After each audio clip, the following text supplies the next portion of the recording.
Okay, good morning, Dad. Good morning. Today is Friday, February 14th, and we might actually have a Good News Friday today.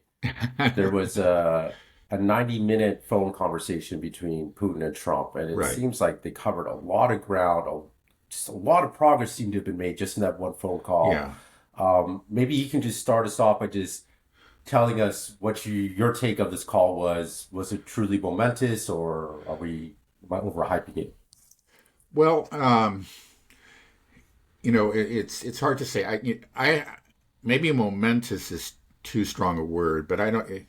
But I wouldn't say by far is a very important breakthrough in light of the recent years.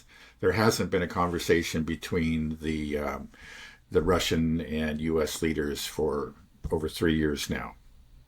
And that's really a miserable state of affairs. You think about even through the most tense periods of the Cold War, and maybe especially during the most tense periods, there were always lines of communication open.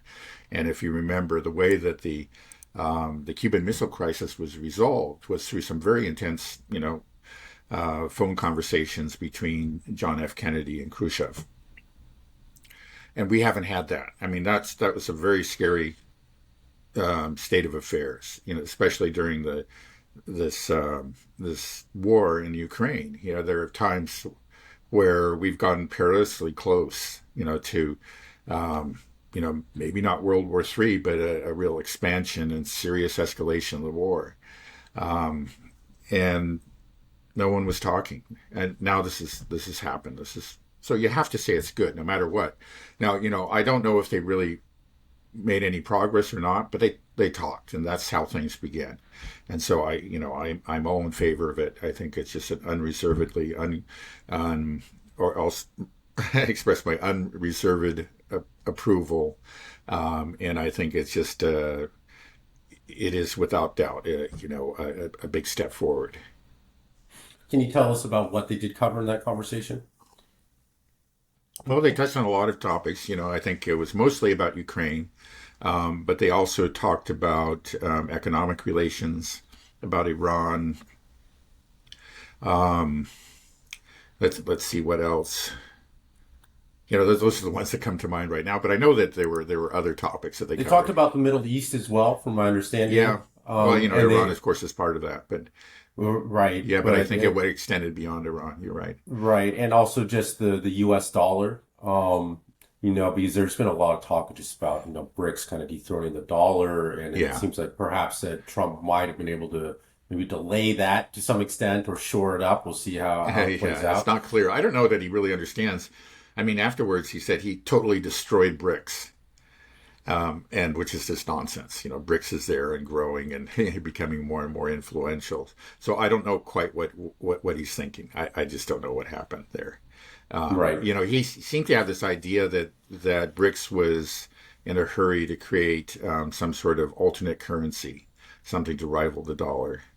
And actually, the Putin and other leaders have made it clear, long before Trump started bringing this up, they had no intention to do that. No plans to do that anywhere in the near future. They were working on these other things, just building up a financial infrastructure more than anything.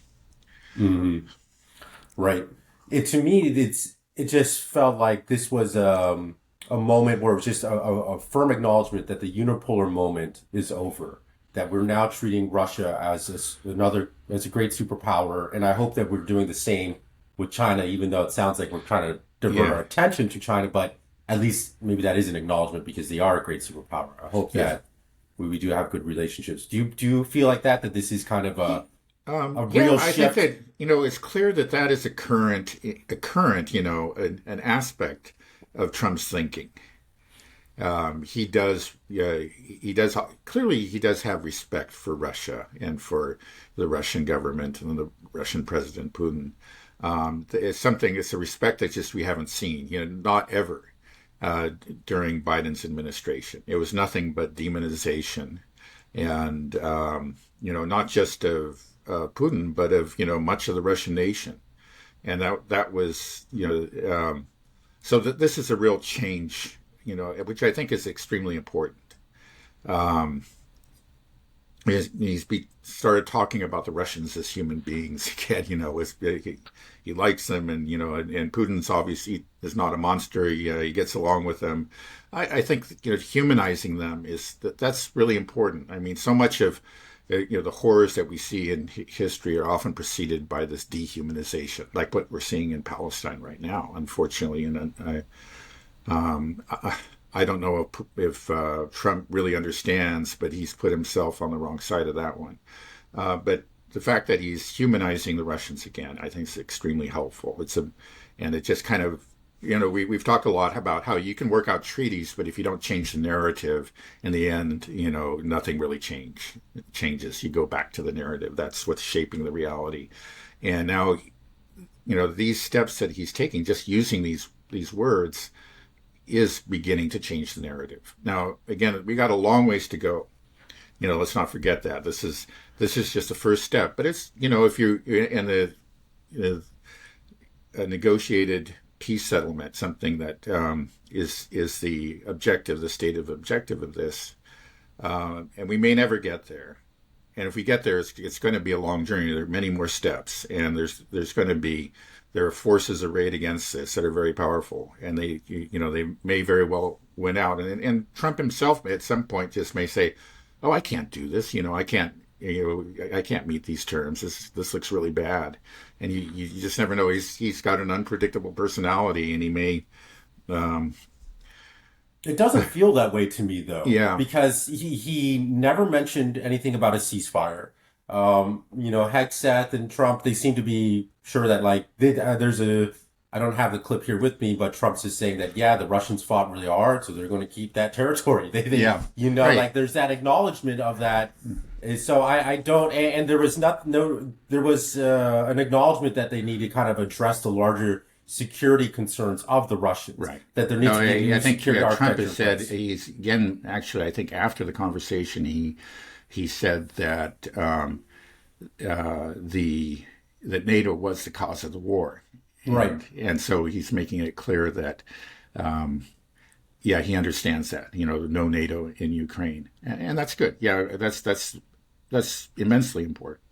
It's something, it's kind of, with Biden, they would never say that.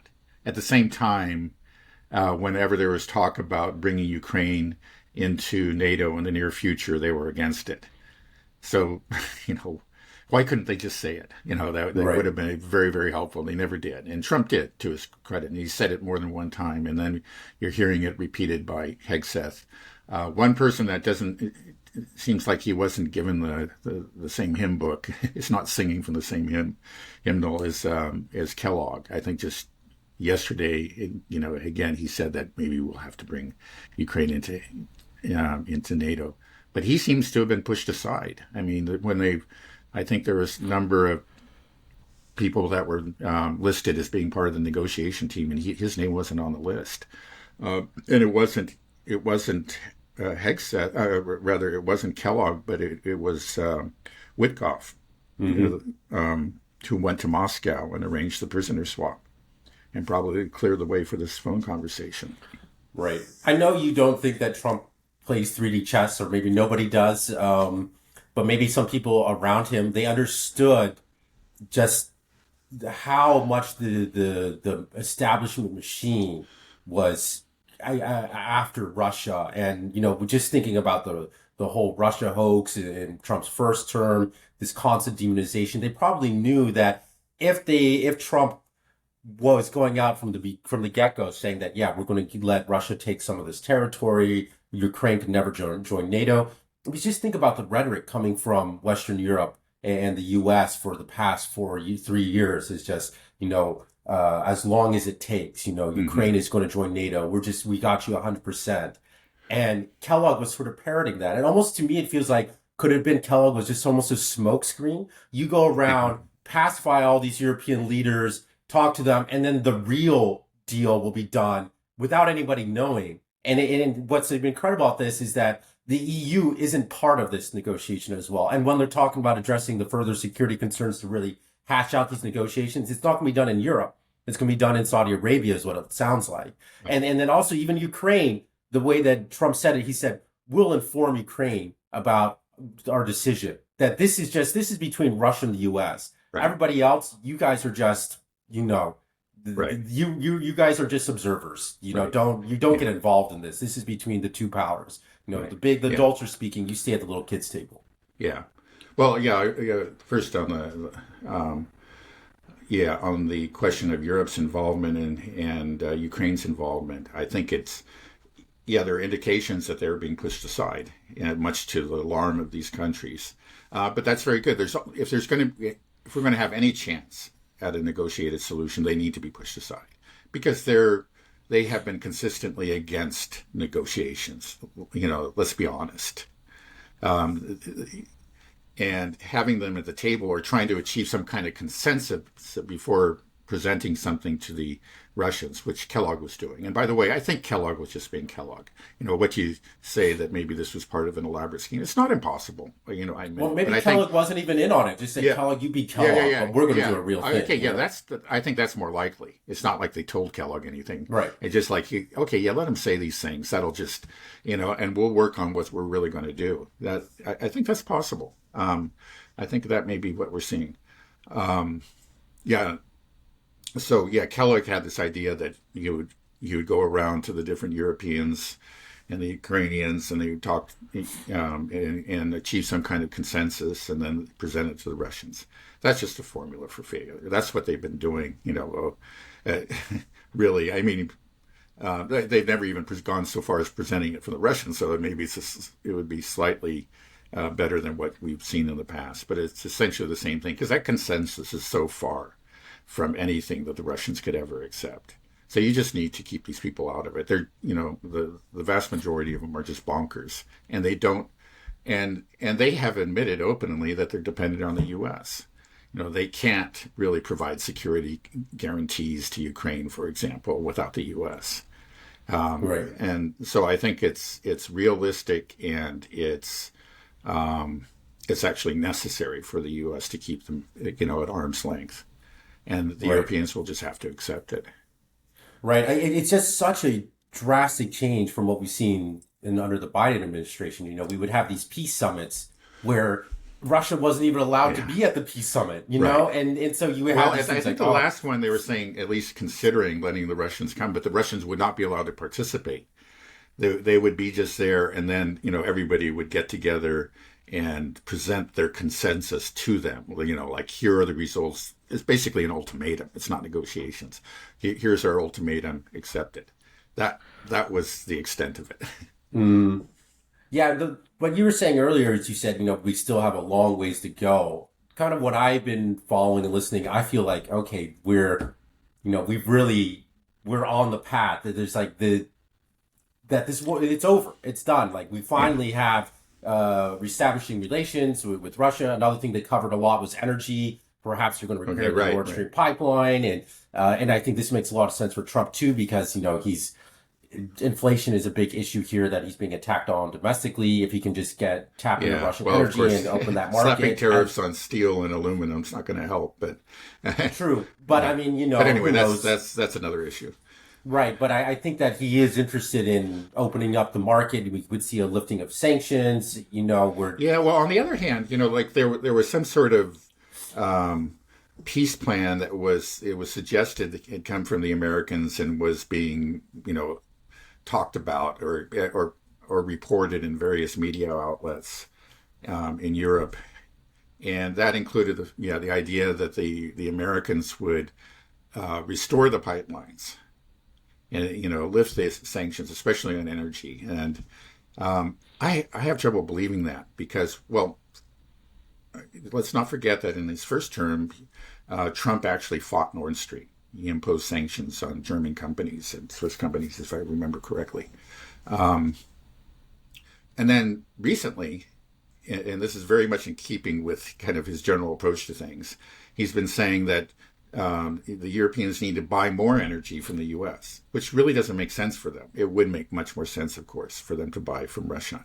And in spite of all these crazy efforts to wean themselves off of Russian energy, they're actually still buying because they have to. Even the LNG, like Russian LNG, which is a lot more expensive than piped gas, Well, they're buying because they need it, and they're getting Russian oil that comes, after passing through India and being basically relabeled, and then and having its price jacked up. They buy it from India. This is of course a whole other issue, but the point here is that Trump seems to want,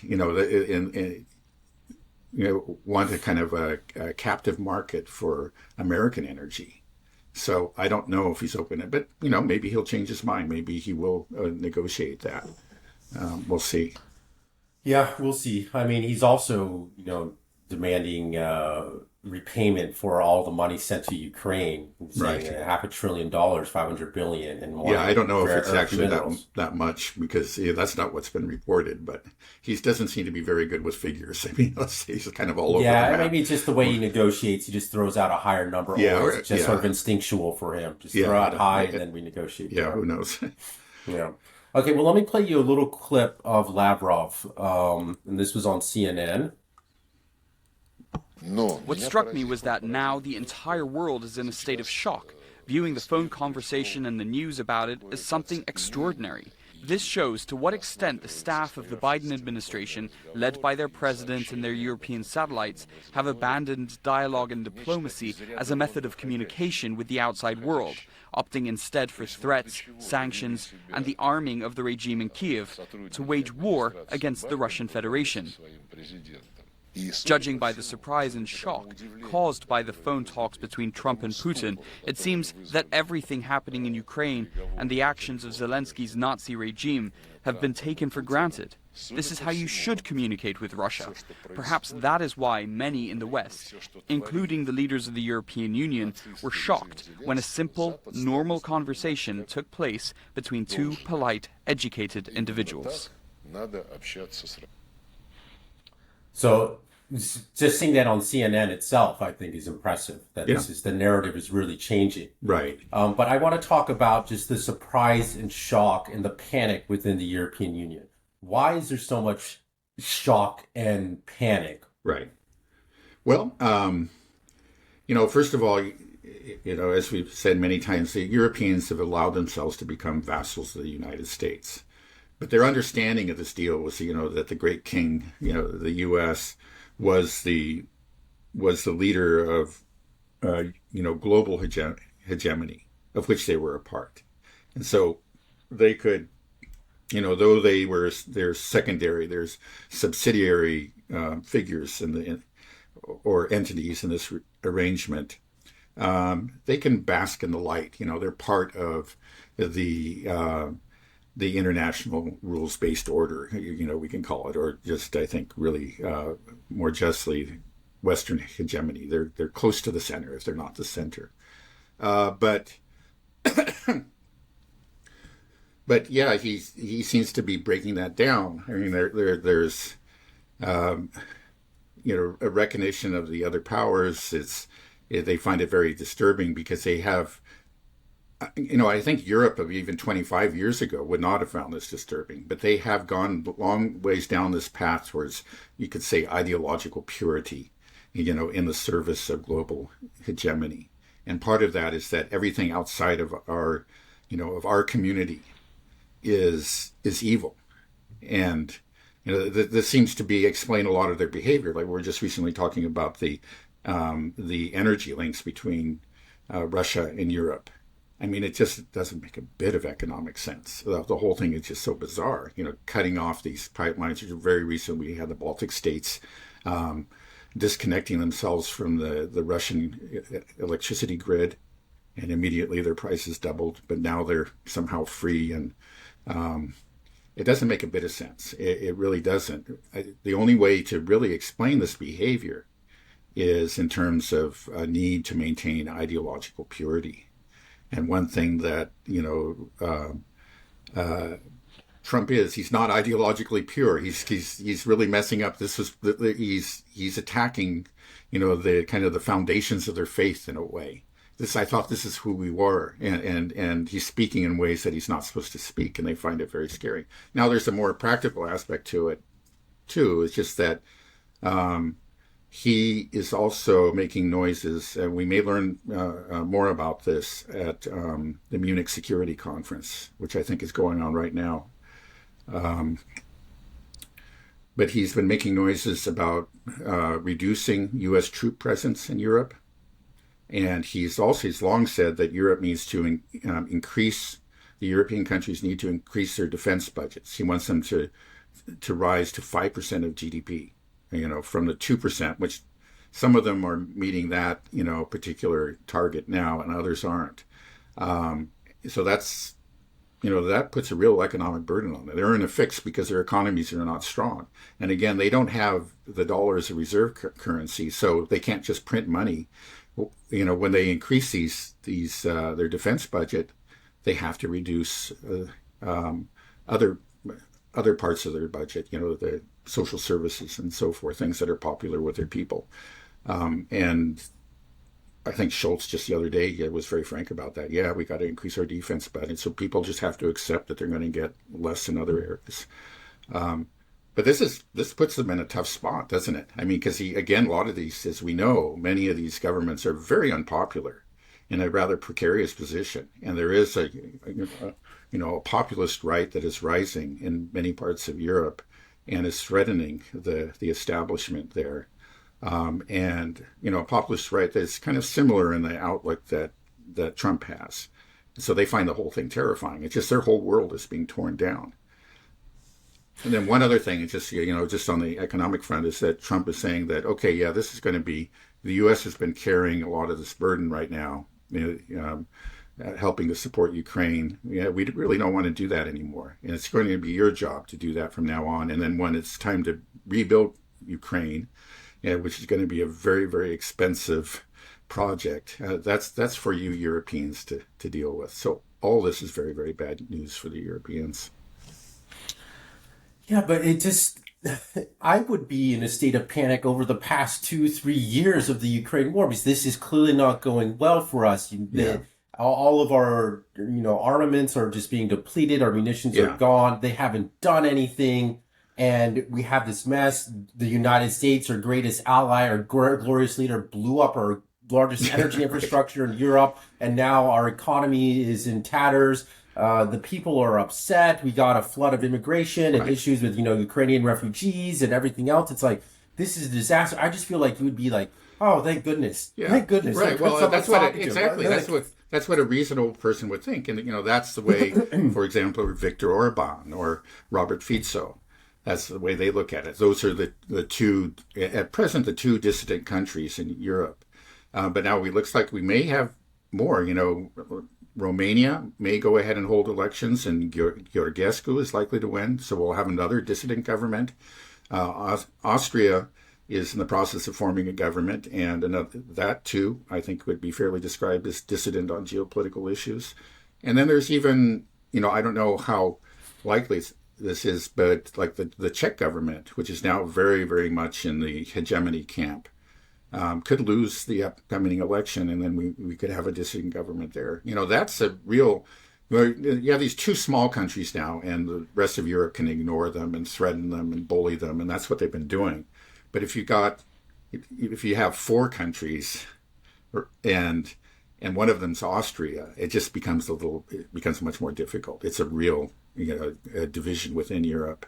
But anyway, I just brought up these people because they're reasonable, and I think their reaction would be like yours. Of course, that's why they're growing in popularity. That is a very reasonable way to look at it. Yeah, this is not helping us. This Ukraine war has been very damaging to us. We need to end this. Right. But the people in charge just don't think rationally. They've committed. They're trapped within their own rhetoric, you could say. The reality that they've created, this ideological reality, this fight between good and evil, and they can't get out of it. It was pointed out that in the Biden administration very much fed into that. They were part of it. But we are getting a dose of realities. It's just for the first time. Pete Hegseth was, I think, in a recent interview, and he's in Europe now. He's at the Munich Security Conference. He said, we just need to be realistic. There's just no way that Ukraine can take back these territories. It's just not going to happen. So let's be real. And that's something that nobody, or you very rarely heard beforehand. You certainly didn't hear it from somebody at his level, in his high position. So yeah, that's encouraging. We're getting, reality is intruding, and I think it's for the benefit of Europe. It's probably the benefit of all those parties that are challenging the global hegemonist establishment there. I guess it's just so hard for me to understand when you hold on to a position or a policy that just becomes increasingly unpopular. Why do you just keep on holding on to it? Why is there no course correction? Like they're incapable. Are these people robots? Are they just been programmed a certain way? They're not robots, but people can commit themselves to irrational ideas, become emotionally invested in them, where it becomes their reality, and that's who they are. And then when you challenge it, it just becomes like you're challenging me. You're challenging this. It's that their whole world seems to be based on this idea that, again, we're the community of the virtuous. We are the morally pure people, and there are those ogres and demons out there. And, you're telling me that I have to go and shake hands with them?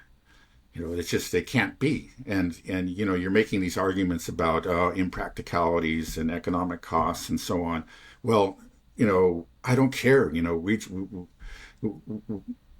because this is for them, it's an existential question. It's like we cease to be the Europeans as they understand them now, like the European values, so-called. It will mean that the forces of evil have conquered if we give in on this. So we just can't listen to any of this. We just have to double down. I know it's not, they have to reject reality in order to hold on to these beliefs. Again, these are very deeply seated. It's clear you're listening to them. It's just like evidence keeps on piling up. This is not working. This doesn't make sense. And they keep on doubling down. Right. There's a lot of, over the past couple of years, there's always been a lot of fear mongering and this idea that Russia will continue to steamroll through the rest of Europe. And that's why we have to make this stand, constant World War II references and, Hitler rising and, be invading Poland, all this stuff. But do you think people actually have a real fear of this happening? Is that still something that people believe within Europe? Or it's hard to say. They talk like this. Again, I think it was just a few days ago. Well, we're going to be at war with Russia, and within 5 years. I think it was maybe the former defense secretary in the UK said that, but he wouldn't be alone in saying things like that.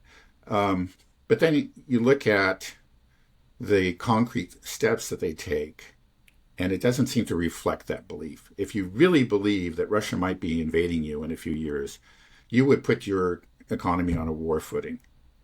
You would, right? If you really believe that, you'd say, well, what did UK did? They kicked it up, but just a bit, just like 0.7% from 2.5 to 3.2. Maybe that actually might be too high. Yes.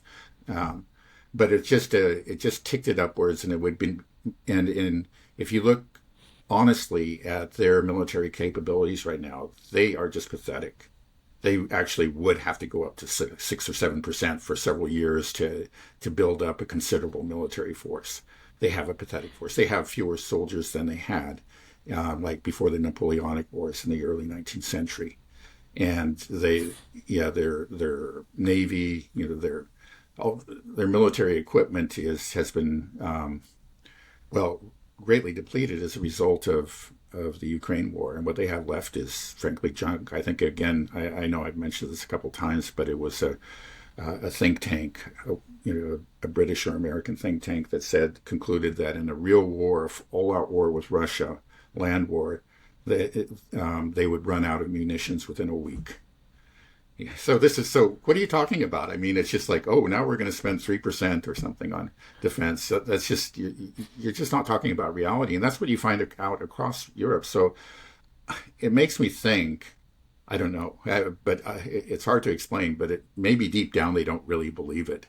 It's just something they use to justify their position, to explain themselves to their people. Right. Yeah, anybody rational looking at it would just, they'd say that there's no way Russia wants it. No, no. I feel like, other than Israel, I feel like it doesn't make any sense for nations don't have the desire to establish Vichy governments and be occupying forces. It's just a mess. It just Yeah. doesn't work. Right. It's always will fall apart. And It's extremely costly too for the occupying power. For example, we've talked about. I don't think Russia wants to go into Western Ukraine. It may feel like it's forced to in the end, but it would be very costly. In both lives and in treasure. Right. I mean, there's potential that Russia would just have more influence and potential control. But then you look at what the U.S. does. The U.S. controls Europe. We don't occupy it. Well, in a way we do. We have military bases all over there, but we have instruments of control. We control Yeah. the EU. We control them through NATO, and all this influence. Don't you feel like that the Europeans and especially the Ukrainians are looking at the U.S. and being like, why are we being controlled by the U.S.? That's where the real, invasion essentially is from. If you want to think about a modern day occupation, it's through this. It's like these institutions that are controlling us and telling us that, we have to spend X amount of money on our military equipment. They will blow up our energy infrastructure. You have to buy our energy. You can't do this. You have to stop trade with China. You can't do Yeah. what is this? What Right. why are they looking at just rationally? I don't want Yeah. Europe to look at America as the bad guy. I hope we change all this stuff, how we control them. But the idea of just vilifying Russia constantly, when Russia's the one that really is the one that's able to help you and do things for you, instead the U.S. is the one that's controlling your country. Right. Well, right? it's a huge mistake that they've made. And again, those dissident parties that are rising and dissident governments in Europe would agree with you. Those are the same arguments that they're making. That's the reality they see it. And I think that's the reality. It's been a huge mistake for Europe to just subordinate themselves to the U.S. Again, as I know I've said earlier, the EU was originally conceived as a project for European sovereignty. You say that if we come together, we become one of the great powers of the world, and then we can be a great power in our own right. We don't have to just follow the U.S. lead. But it hasn't worked out that way, as we can see. It's actually becoming the EU, the centralized structure, based in Brussels, has become a means of occupation, an instrument of American domination, you could say. Now, this domination I don't think it's so much military. Well, there's always a threat. You say they justify themselves. It's, we're the power that can protect you. But it's not through direct military occupation. It's not that the soldiers are leaving their European bases and firing at Europeans or threatening to shoot them or anything like that. Okay, it's not like that. And let's be honest, that happened like in the days of the Soviet Union, the Warsaw Pact. So it is, in many ways, it's a softer kind of occupation, but it's an occupation nonetheless. It's mainly exercised through, let's say, economic and influence and soft power. I think it's mainly ideological. It's the neoconservatism which arose in the U.S. and didn't used to exist in Europe. I mean, it was not a dominant force 20 years ago in Europe. But it has since become one. It's just there's been this constant pressure, and it's hard to explain. But the neoconservatives succeeded. They have made good little neoconservatives out of all of these European leaders, and they're firmly convinced of this. Sometimes they quote actually the neoconservatives directly. I think it was the former. You could call him the foreign minister for the EU, Joseph Borrell, actually quoted Kagan, who was like the neocon godfather back in the U.S., the husband of Victoria Nuland. Okay, we're back. Small technical difficulties. You were just talking about Keegan and neocons. So Kagan, you could describe him as like the godfather of the neocons, the husband of Victoria Nuland. he's been quoted directly by European leaders. In particular, probably the most famous example is Joseph Borrell, the former head of, you could say, kind of like the head foreign diplomat of the European Union, a position that has since been filled by Kaja Kallas, who is even crazier than he was. But yeah, his notorious description of Europe as a garden and the rest of the world as a jungle was actually taken directly from Kagan. It was actually a title of his book. It just shows you the extent to which and the depth to which neocon thinking has penetrated the elite in Europe. And again, that used to not be true, especially in places like France. The French had a real independent streak, and if you remember, like during the Iraq War under George W. Bush, the French resisted, and that's why they were mocked and vilified by the Americans. They actually resisted, but that just doesn't happen now. It seems like the entire French elite now bows down before the U.S. Now, it doesn't, it's, as we pointed out, it's not done at the point of a gun. It has been the success of these various, I think, soft power operations, the NGOs, and it shows there must have always been some kind of softness, a weakness at the center of Europe for them to fall for this, to become so completely subservient, a lack of confidence in their own in a truly independent European way.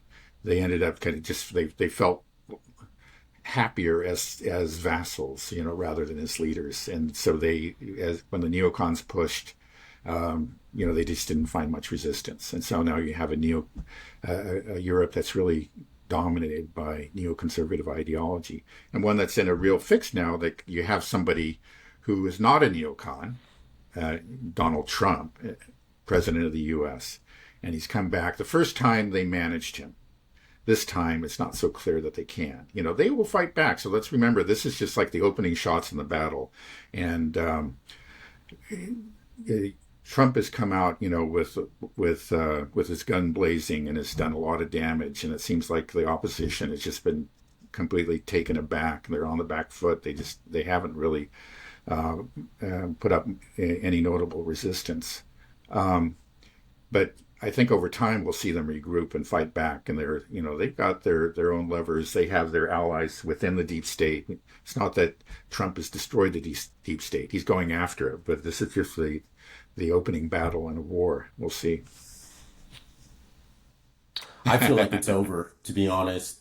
No, I mean, just Ukraine has just been such an unmitigated disaster. It's been so unpopular. The deep state is being exposed. People are aware. The populations are rejecting this. I feel like the unipolar moment is done. I feel like neoconservatism is dying. And I think Trump has truly killed it. There might be a couple gasps, but I don't believe that there's support for this ideology anymore. Well, there's still a lot of very powerful people that you can fairly describe as neocons. Like who? Well, it's again like Keir Starmer or Macron or something. But they're not powerful anymore. Well, they're done. Well, they're done. But they still Schultz is done. They still have a way Macron is done. Right, they're all done. They've had a way of hanging on to power. I mean, Macron should have been gone, and it looks like he may go. That will be another huge blow to the neocons if an election is held soon, because it's very possible. It's certainly not certain, but it's very possible that Marine Le Pen will win that election. And so then we're talking about these smaller states in Eastern Europe, then possibly Austria. But then if you have France, that's huge. That would be a huge earthquake in Europe. So, yeah, I mean, they are, you say they're losing, they're losing their hold, but it isn't over. And they've fought dirty in the past. We've seen it, and they may have more tricks up their sleeves. So, I wouldn't count them out. But I would agree in a way that the unipolar moment is over, that these actions by Trump, but also words like from Marco Rubio and Hegseth and so on and so forth, signal an end to it. Now, the believers in in Western hegemony, and I would like to emphasize that Trump himself still has, his America First isn't just about a humbler America. He does seem to, at times, talk about America as the king of the world, but not as the proponent of a certain ideology, the way that the neocons think of it, but he's just talking about raw power and control over material resources. So there are those impulses that are still hegemonic, within him, but they're not neocon, and I think that's good. Partly it's just, again, as we said about him, he says the unsaid things, the secrets that everybody used to share within the establishment. He says those things out loud, and he talks about naked American interest. And I think in the end, that doesn't mean that American hegemony ends tomorrow, Western-led hegemony ends, but it does actually deal a real blow to it. Because, as I said earlier, it's just, again, soft power is a huge part. We saw it in Europe, and we see it in other parts of the world. Soft power is the way that the U.S. has held on to much of the world.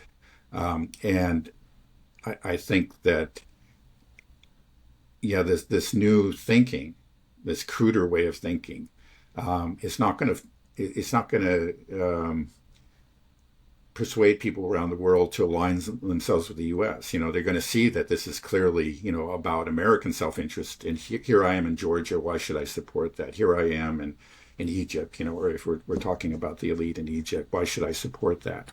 I think in the end, it's going to be hugely damaging. But it's just not, this Western hegemony is not going to disappear tomorrow. But, I agree, just by talking the way that he's talking, even if he has some hegemonic impulses himself, and I think he does,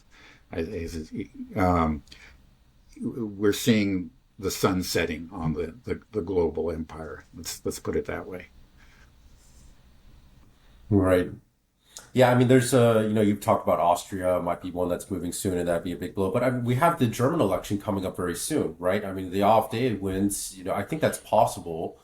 When is that election coming up? The 23rd, I believe. Yeah, so very soon.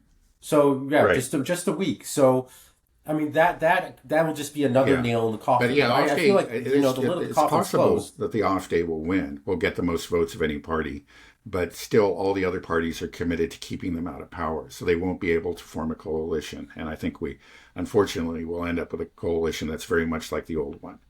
But still, if they actually come in first, it will be kind of a wake-up call. It just will be another shock to the European system. I think the establishment is going to maintain control there, but it just shows that I think it's fair to say their days are numbered. Mm-hmm. Okay, well, we'll wait and see. Let's go back to Ukraine, though.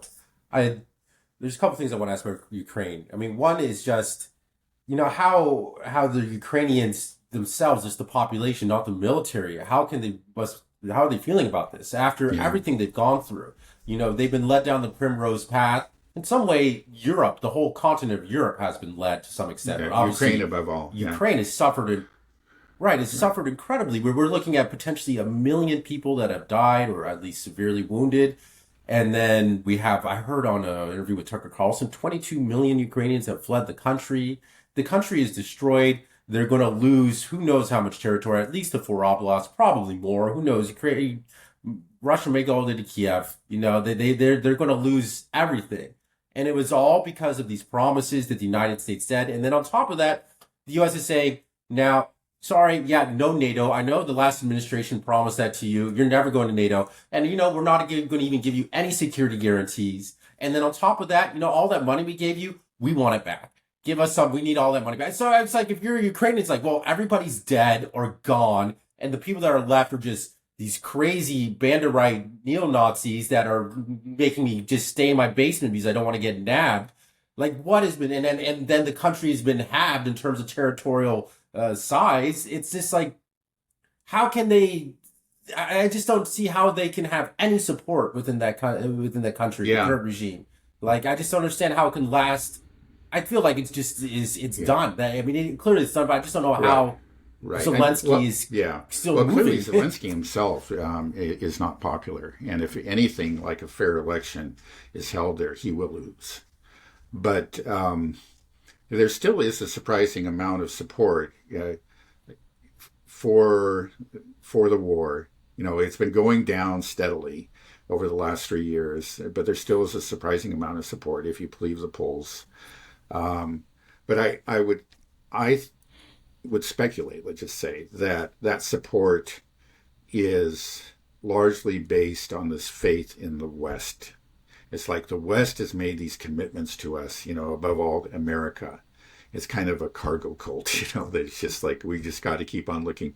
If, that again is what inspired Maidan. I think it was just part of like, we want to be part of Western Europe. We want to be part of the cool people. We want to be wealthy, and that's what the West will bring us. So the West has made this promise. We just got to stick with it. I think that explained a lot of the support for the war and the faith in it, even though the news just has been continually bad, especially over the last year and a half or 2 years. But yeah, now that Trump is here and is now demanding payment and openly breaking the promises, to be honest, is promises that probably many of them were, could not be kept made by the Americans. I hope that this is a wake-up call for them. To say, well, wait a second, we've been misled. If we had made a deal with the Russians way back when, actually we would have all of our territory except for Crimea. If we had stuck with the Minsk, if we had actually tried to implement the Minsk Accords. And don't forget that even like Poroshenko and then Zelensky, they both were elected on the promises to have peace with Russia. It was actually the popular position within, a popular policy within the Ukrainian people, among the Ukrainian people. But it really was the pressure of the Banderites, supported by the West. That has to be more. I think that's been critical. Like if the U.S. had put on pressure, and the Europeans in general, if France and Germany were signatories to the Minsk Accords, it's Minsk II is the important one, and which was actually voted on and approved, in a UN security resolution. And they were therefore obligated by international law to carry it forward. But they didn't. If they had really, put their might behind it, we would be in a completely different place. But they ended up actually supporting the enemies of these accords, enemies of peace with Russia. They ended up actually supporting the Banderites, whether directly or indirectly. And so now we have a country that is just in the grips of this Banderite faction, which has grown in power and has taken control of the education system and information space, and it really has changed thinking within Ukraine. But I imagine, so you have this very strange mix of this, you could call it Europhilism. It's just that this love of Europe, this notion that we will become part of modern Europe, this is, and something that is not unfairly described as Nazi ideology, Banderism, and reverence for these really genocidal leaders of the past. You have these two things together, and it's not an accident. It just didn't happen organically. It's been supported by powerful people, and but maybe at least part of that spell that has held much of the Ukrainian population in its thrall. Part of that spell will be broken by these recent statements by Trump and other American leaders. They will understand that no, we're not, we can't just put our hopes in there. We made a mistake. We've been misled, and maybe we'll see a real change. But the problem is that the people with the guns at this point, with real power, the most effective fighting forces are ideological zealots, and they're maybe the kind of people that say, well, if our whole country is destroyed, it's still better than surrendering to the Russians. They may hang on to power to the end. I mean, it's a really horrifying possibility, but they just might.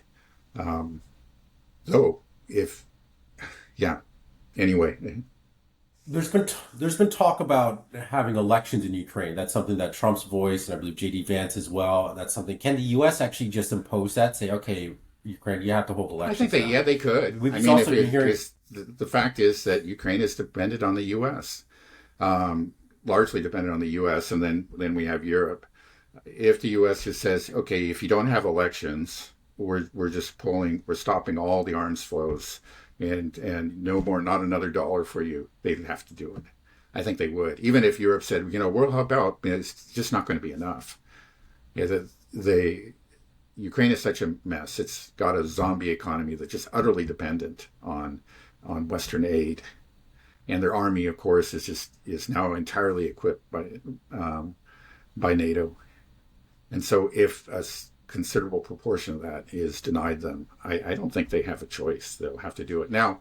It may be that Zelensky is seeing the writing on the wall. He knows there's going to be elections, but the way he's preparing for it is that he is essentially if not exactly jailing, but he is going after all potential rivals, and maybe he's hoping to just kind of clear the field so that he will be basically the only person that is running for office. I mean, he's gone after, we saw him go after Zelensky earlier, and Zelensky got pushed out and is now, he's potentially the most popular rival. And there is, been threats of some sort of case against Zelensky. He may bring that up again and go after him. He's gone after Poroshenko. I think he's now been he's seizing all his assets. That's the plan, and a number of other possible rivals. He's already, as we know, this actually preceded the SMO in 2022.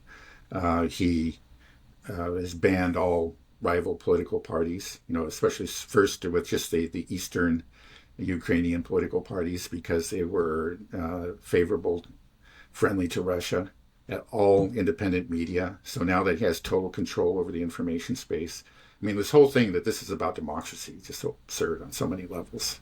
But so he may just say, okay, yeah, we'll have my rigged election and I'll win it. He thinks maybe he could pull it off. We'll see what happens.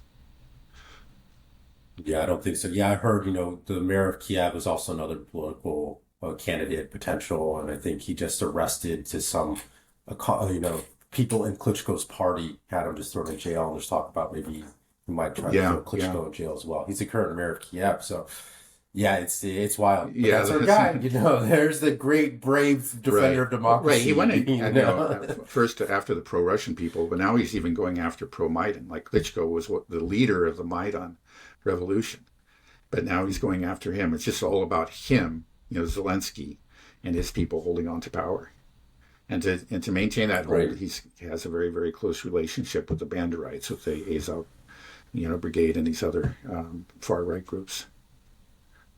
Right. Well, they may not see a lot of use for him. Yeah. Well, that could change the equation. And the money stops flowing. What's the current state of the Ukrainian military? We already knew it was on its last legs. We've been talking about all these forced conscriptions, how many mobilizations they've gone through, mass desertions and surrendering, and now that's saying, yeah, you're never going to be part of NATO. There's going to be no security guarantees from the U.S., and we're cutting off a lot of the aid already. Probably going to cut off the military aid in the not too distant future.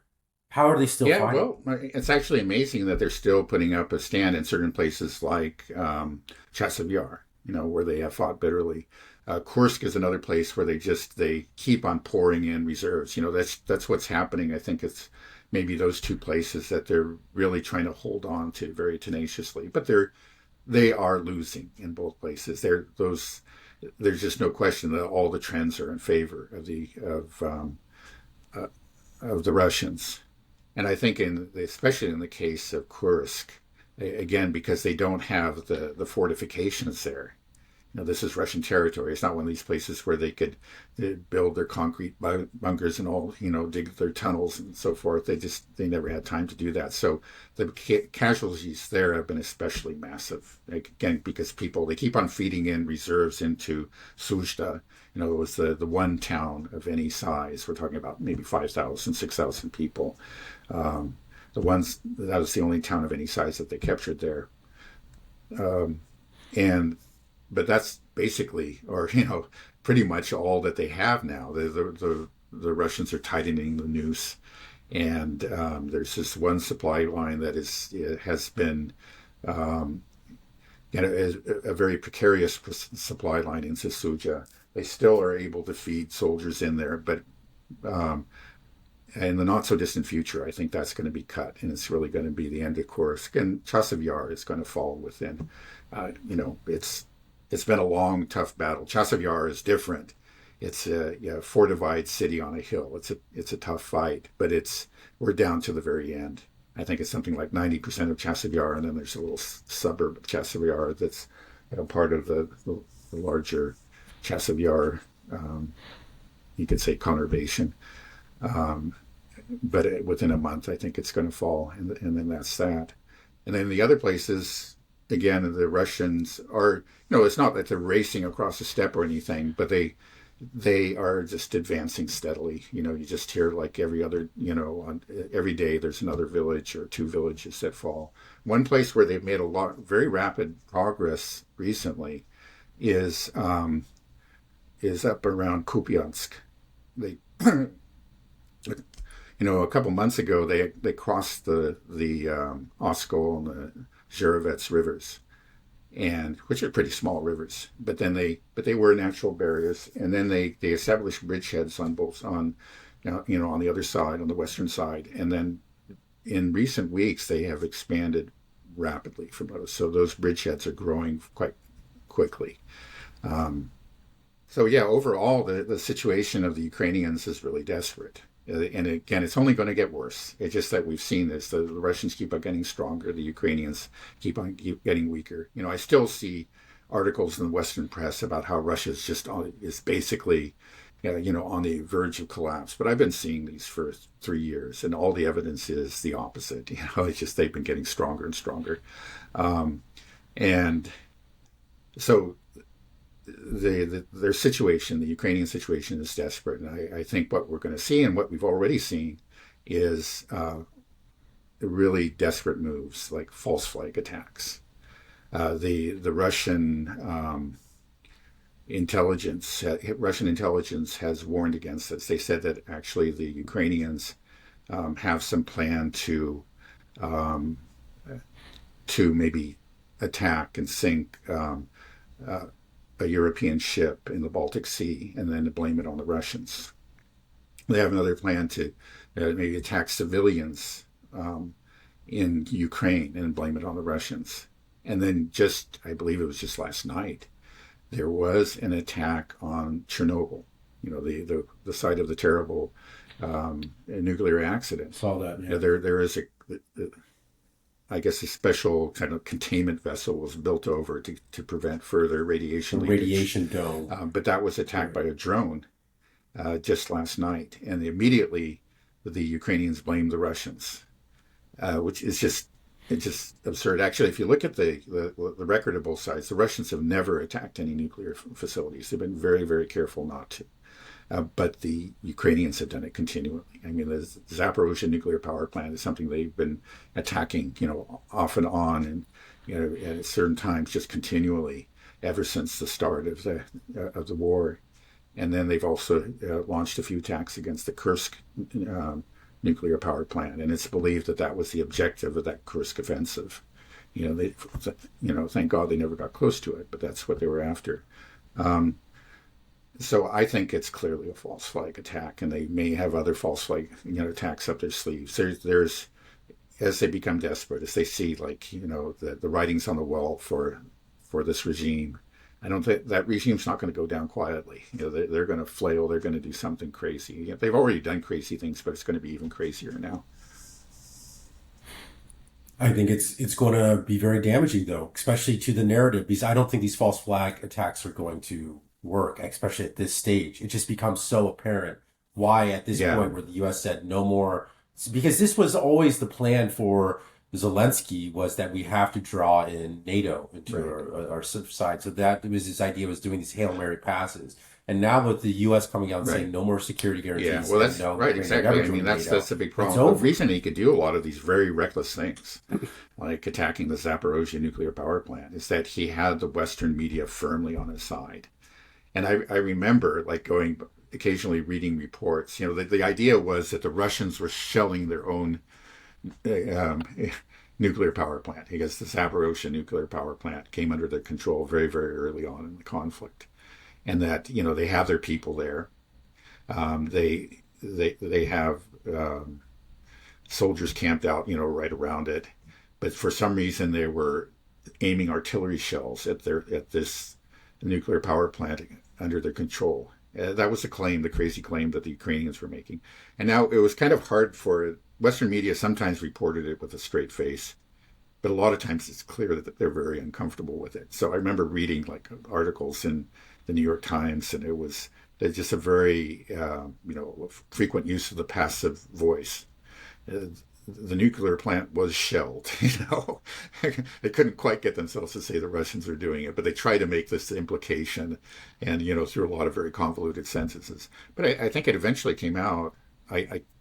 That it was admitted that the Ukrainians were doing it. But again, it was one of those stories that just sort of was buried in a back page and never disrupted the narrative in the main way. But I think it's clear that like Western leaders knew what was going on. They couldn't say it out loud because they had to support Ukraine.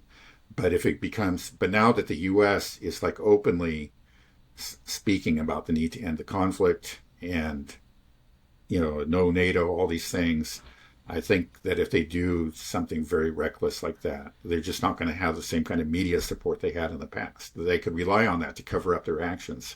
And I think, there still will be a lot of media that's just completely, parrots the Ukrainian line. We'll see it here in America too.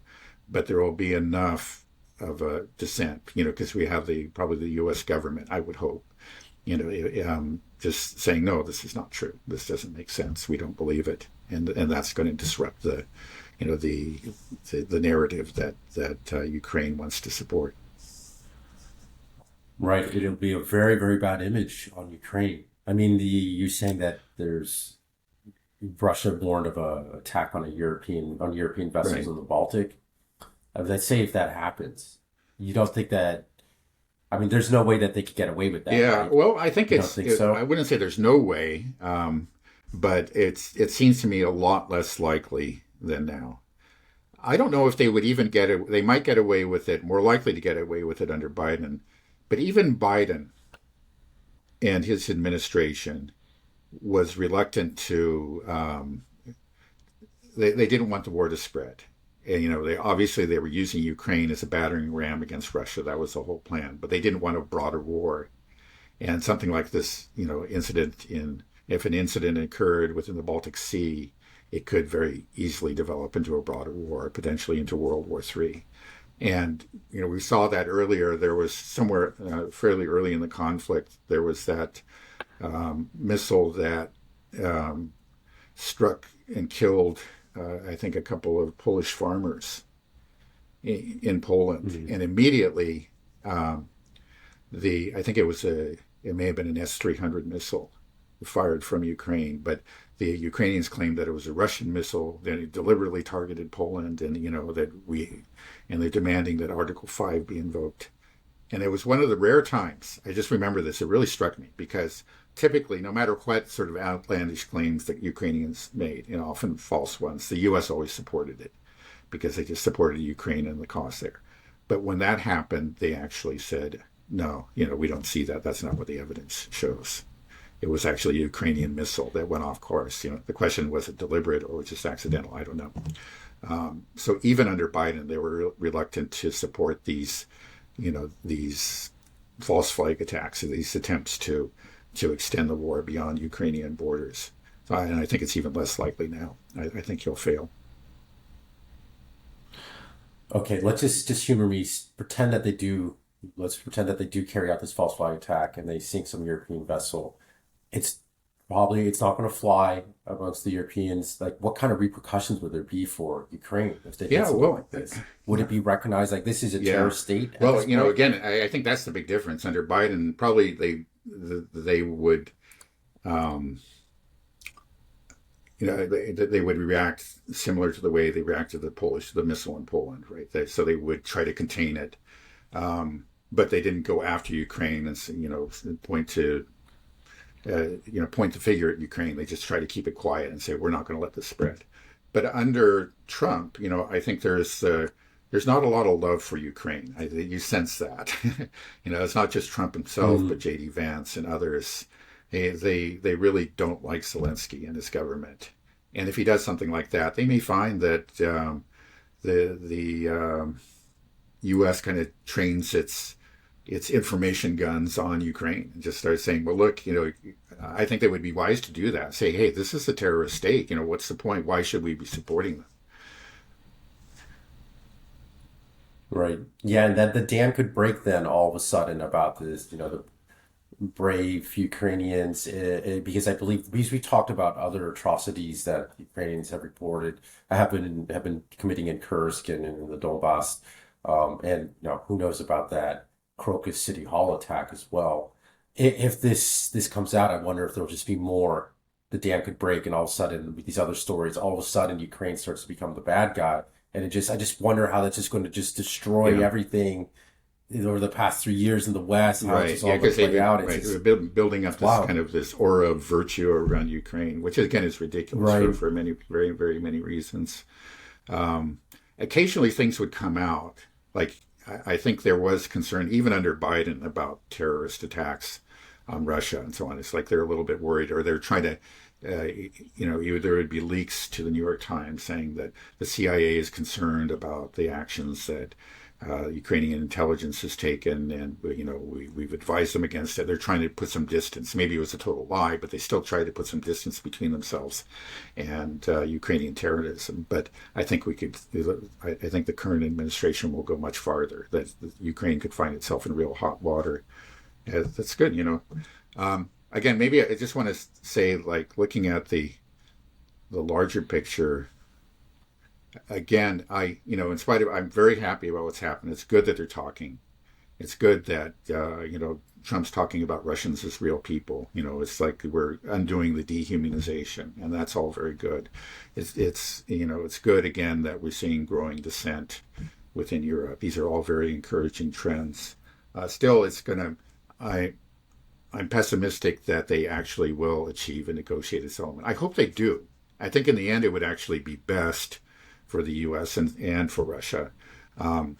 If, for example, the U.S. accepted what Putin and many others in the Russian government have repeatedly made clear, what the terms that for them must be met. We're talking about protection of Russian speakers, the 4 regions in addition to Crimea, no NATO, demilitarization, denazification.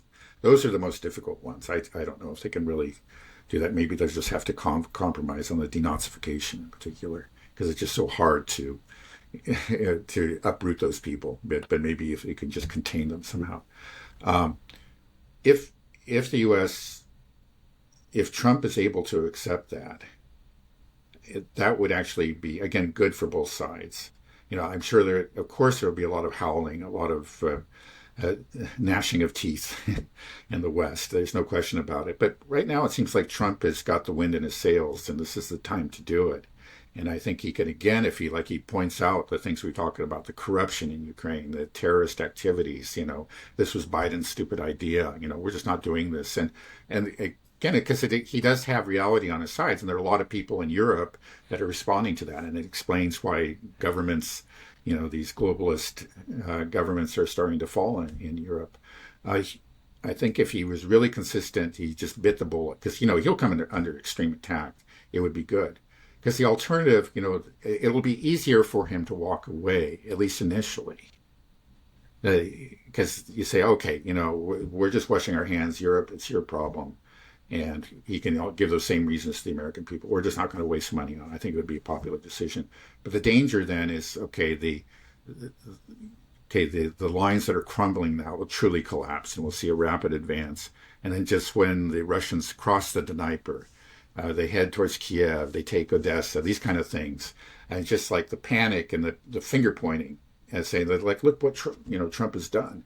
It's going to be actually harder for him to deal with that. I don't know if he can work out some agreement in advance with the Russians to kind of lessen the impact.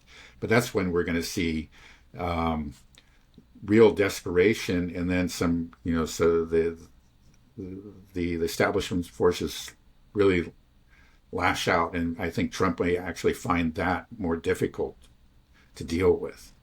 I mean, a deal would be hard. It would be a hard thing for the U.S. government to swallow, for the Europeans to swallow. It would be hard. But I think, the Russians marching on Kiev is going to be maybe even more difficult. So, and that's what you could avert with a negotiated settlement. I hope he understands that. Yeah, we'll see. Yeah, I feel just the power of the establishment and mainstream media has just been so greatly weakened now that I just don't believe that they'll be able to gnash their teeth hard enough to. Again, we're living in very interesting times. I guess, we've talked about how the geopolitical situation, which was so static for so many years, has just fundamentally shifted.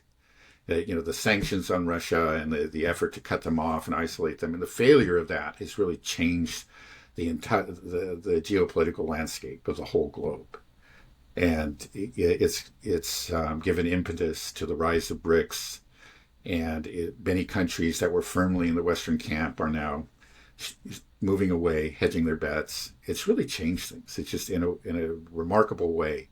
But then we're looking at, I think, an equally great change, and that's something that's happening within the U.S. and Western Europe.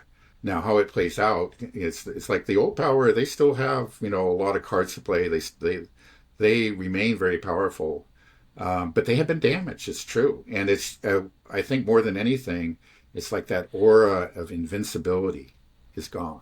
There was a sense, like I had it myself, it's just like up until fairly recently. It's like it's just always going to be this way. And it's like the cultural evolution will just always proceed. It's just there will be protests, but they always win. Because it's been true for decades and decades and decades in the West. But now, all of a sudden, you say, hey, actually, they're losing some of these battles. It's just never really happened before. And now, like I've said again, the establishment may come roaring back, but they're never going to have the kind of grip that they did before. That I think that notion of invincibility is forever gone. Even if they win some battles up ahead, take power again, it's just people are going to look at them and understand that, oh, okay, yeah, they've seized power, but this is not something. This is something that we can defeat. It gives strength to their opponents, and I think in the long run they will be overthrown. Now, I don't know what's going to replace it. I mean, again, let's be honest. There's some pretty ugly things that that we're seeing coming out of Trump's mouth too. With respect to the Western Hemisphere and, but especially I think Palestine. Who knows? It's a different world though. That's the thing, is that there's a different future, one that just didn't seem really very possible until quite recently.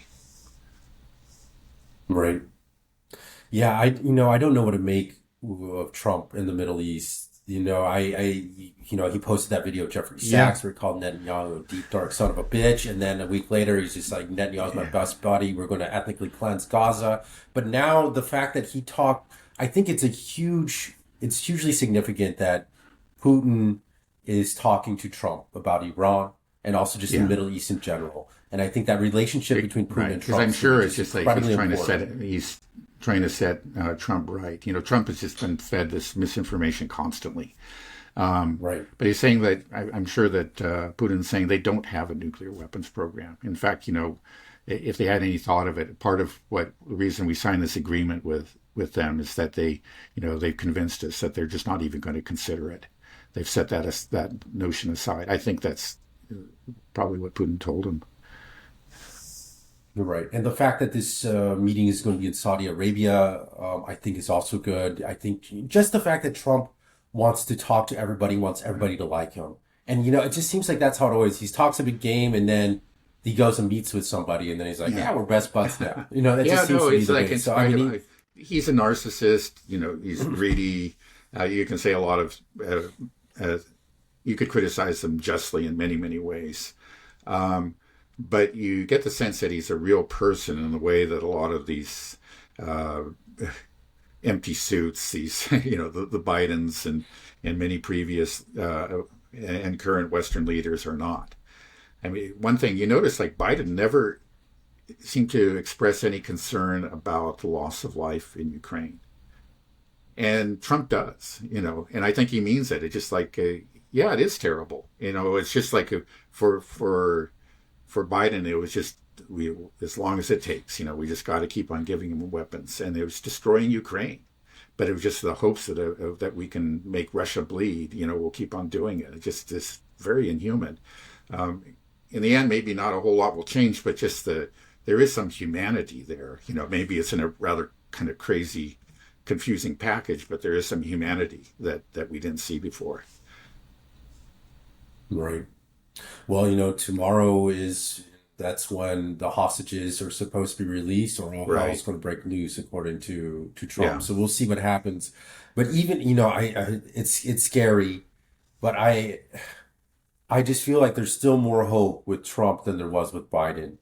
Because like I said, there's some if once this genocide starts to go on again, Yeah, you're still there. yeah. But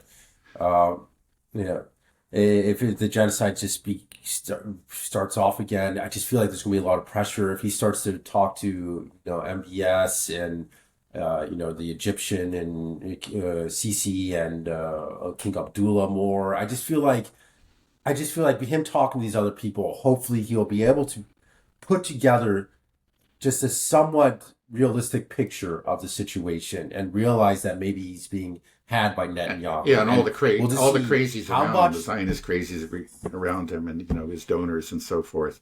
Yeah, we'll see. It's going to be a so tough one. they'll But be at odds with the right. It's like all the Zionist donors that gave him money owed him, but now he's going to be will be placed at odds with people like Putin. Hopefully, he will talk to Pezeshkian at some time. His willingness to talk to the other side, though, will hopefully give some avenue to have a right, more yeah. I always say, with reasonable. Trump, there's always a chance. It looks like a pretty small chance in the Middle East, but there's a chance where I don't think under Biden there ever was one. It's just that I would say Biden and his people, they're really ideological zealots, and they have really committed to these certain causes, Zionism among them. Maybe I'm wrong. I mean, Trump has showed himself to be a real extreme Zionist, but I wonder how deep that commitment really is, and that he could, after conversations with other people, just say, this is stupid, and because he has this reputation for being such an extreme Zionist, he might be able to do something that previous presidents couldn't do. That's, I think it's doubtful. It's kind of hoping against hope, but there is a little bit of hope there. Mm-hmm. Yeah, I really hope so too, because there's so many great things that I'm seeing in terms of the end of the unipolar moment, the ending of the Ukraine war, moving into this multipolar world is so exciting, and I just don't want it all to just fall apart, because of the Middle East and just the death and destruction. It's just so horrific. Yeah, but no, it's we'll see. I certainly hope. I mean, he's up against a lot. Again, we're sort of, these are like the opening volleys in a battle, which is just the first battle of a long war. But he's come out, with guns blazing, especially on the Russia front. So, just... I mean, it's only been 3 weeks. So it's crazy. But it's a long, hard road ahead. I'll just give you the example of that we should keep in mind of Syria in the first term. He did fairly early in his term say he wanted to pull the troops out. And then they persuaded him. He went along with this clearly false flag, chemical weapons attack, bombed Syria, and then later, just set aside the idea of withdrawing troops. Then he brought it up again, and then he was subverted, but he didn't, because he had the wrong people around him. But then towards the end, he was just bragging about, well, we're getting the oil. This is that's Trump. I'm kind of afraid it's like this. Maybe the negotiations won't be. There's a chance. Let me just say, okay, that the negotiations. I think there's a very high chance that they will not succeed. That when they don't succeed, there's going to be a lot of pressure on him to continue the flow of arms, maybe even to escalate. He's an unpredictable person, but I don't think he wants to do that. I really don't. But, my fear is that at the end, we'll have pretty much the same thing, but just him bragging about having mineral rights in Ukraine. Now, I've said that, but this, I'm basing that on what happened in the first term. But this does seem to be different. And, one of the main problems was in the first term is that he surrounded himself with people who did not share his thinking. And they undermined him at every turn. They persuaded him to do things that were against his better judgment. John Bolton is the most notorious example. This time, you have people that are on the surface are, every bit as much neocon around him. But then he has real dissidents like Tulsi Gabbard, who just got approved as the DNI. And even those people that are at least superficially neocons, I think they're personally loyal to him. That's the thing that he's made sure to do this time, that in a way that the earlier appointees, the appointees in the first term, were not. So again, there's reason to be hopeful. I'm still a cynic, but I don't think these negotiations are going to succeed. But I'll have to admit I'm much more hopeful than I was a month ago. I don't know. Yeah, I think I'm on the side that I think they will succeed. We'll see.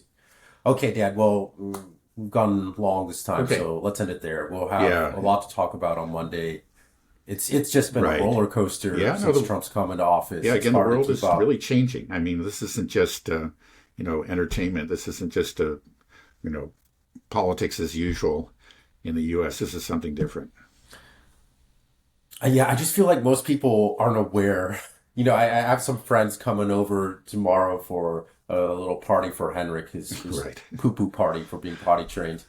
But I just know I gotta avoid talking about these things because they're just not inhabiting this world. I'm sure they're just not really aware. I mean, domestic politics, I'm sure they're following a bit, but when it comes to Ukraine and the Middle East, it's just so many people in America are just completely like, what's going on? I don't even have a clue. But it's consumed so much of my headspace. No, but it's earth shaking, and then it's these events.